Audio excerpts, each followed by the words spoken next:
feeling for other teams to come into the half knowing that the Warriors are going to go on a run at any point. And it kind of feels like a mental thing for other teams too, because they're kind of waiting to see what happens. But the Warriors have really been dealing with these unders in the first half. They've been dealing with a lot of poise and coming back strong in the second half. Yeah, what I noticed watching those clips and watching the game tonight, the Warriors create shots for each other. They got beautiful spacing.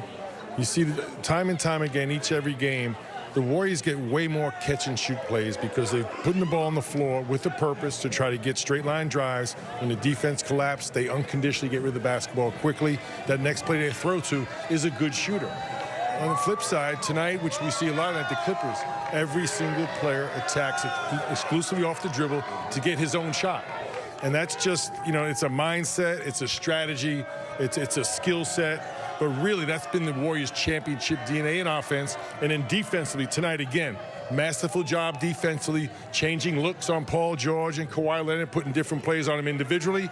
And then most importantly, when they got rid of the basketball, when they got in rotations defensively, they left the proper shooter on open, the non-shooter. A lot of times it was Russell Westbrook, up and down the line. And by the time they got the ball, it was not a rhythm shot.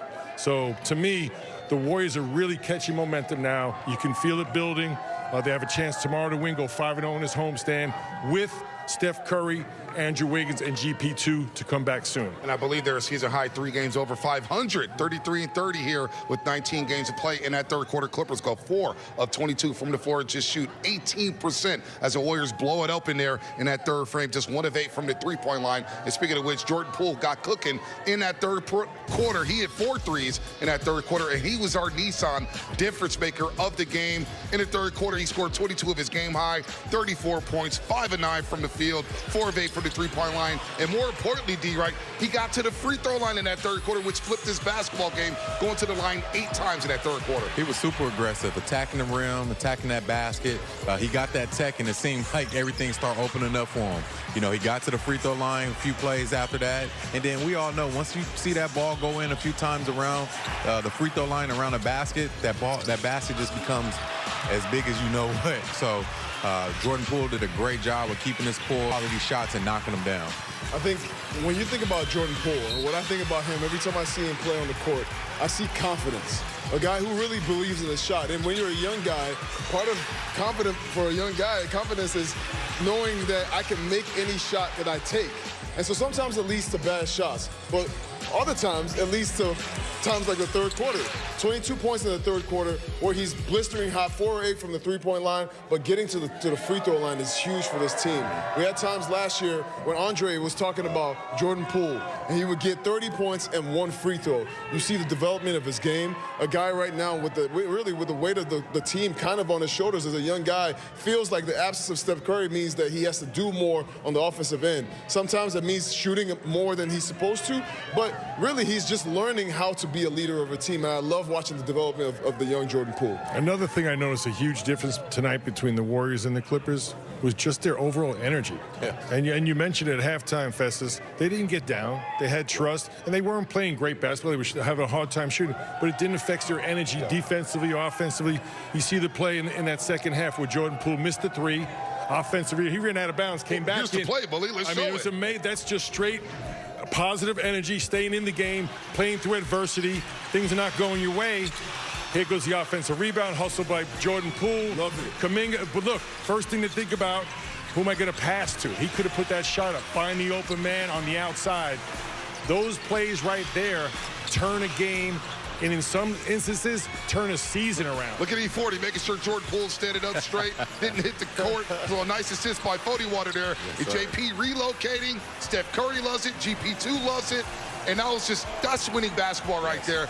That's stuff that could translate into the playoffs. And that shows that the Warriors, they can feel it now, D, right inside this building. Yeah, and that's demoralizing to the opponent. A guy that just tried to save the basketball, ran into the fans, ran back on the court, and his teammates find him. He knocks it down. His whole bench is pumped. The arena is going. So a great play by Jordan Poole, and the Warriors are, in my opinion, are starting to click at the right time. And you talk about that, but you're right, you won the championship. You understand, and we have a Hall of Famer here. The idea is to win games, you need second, third, fourth efforts. And in a game like this, when you're down 9 points at halftime, those are the kind of plays that turn the game around. And Mully said, trying to turn the season around. So now there's a sense of urgency on this team, and Jordan Poole, as one of the leaders right now, with Steph Curry out, he's really showing that sense of urgency in this play.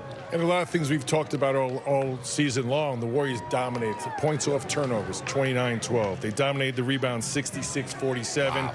And both teams struggled shooting the basketball, but the Warriors got to the free throw line. So they did all the hustle plays, both offensively, defensively, and really just hung in there until things turned around their way, where I felt like the Clippers looked like they gave up. No doubt. The Warriors hustled. They got into them defensively. But let's go inside the Chase Center via WebEx by Cisco to the great KB, Kareth Burke.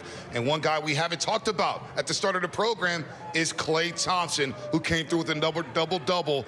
Klay Thompson may have been one of the best players on the floor in that pivotal third quarter tonight.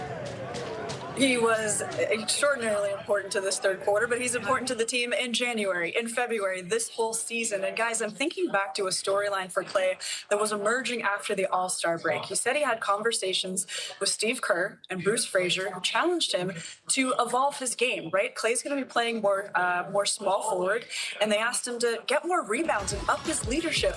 Klay has come through, guys. In this game, he had 12 points in the first quarter to jumpstart the offense. Then he had that new career high in rebounds. So this is his first double-double of the season with 19 and 11. First double-double since December of 2017. And guys, you know that Klay cares about the game. He's going to internalize the advice that makes him better. Klay also said something that has been sticking in my heart. He said, I can't be vintage Klay, right? It's impossible for him to be the player he was before the injuries because hardship and heartache will change you.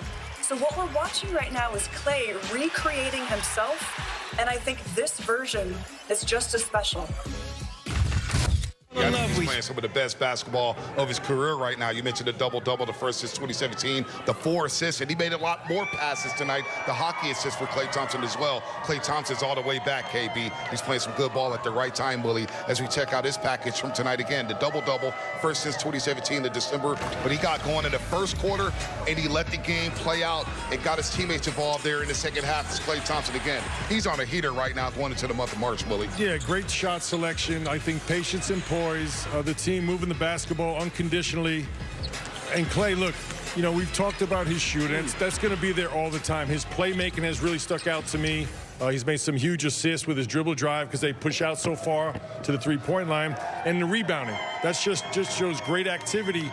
And when you're playing small ball and you're also playing a lot of zone, it's important 5 guys rebound. A lot of times it's the guards coming back into the paint because the Clippers shot a lot of threes like Portland. Right. There's going to be long rebounds. You got to get in there and help the bigs. I don't know if we had a clip, but that was Draymond Green right there with the 11.99. He messed around and almost dropped another triple-double like Tuesday night. Listen, when you have Draymond in the game, the defense improves, the offense improves. It does everything for this team. He's somebody who shares the basketball, gets everybody involved in the game, sort of like a stabilizing factor for this team.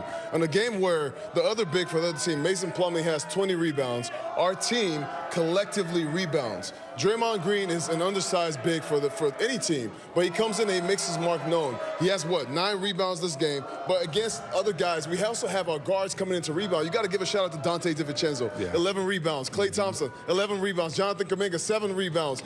The whole team comes together to make these efforts. That's why you have a game like this. Yeah, and I love what Draymond Green was able to do. He basically played center field tonight. He was a rover in the defense. He was on a non-shooter, so he was able to sag off and help guys and over-communicate to guys where he was and where to send guys. So Draymond Green with another great night.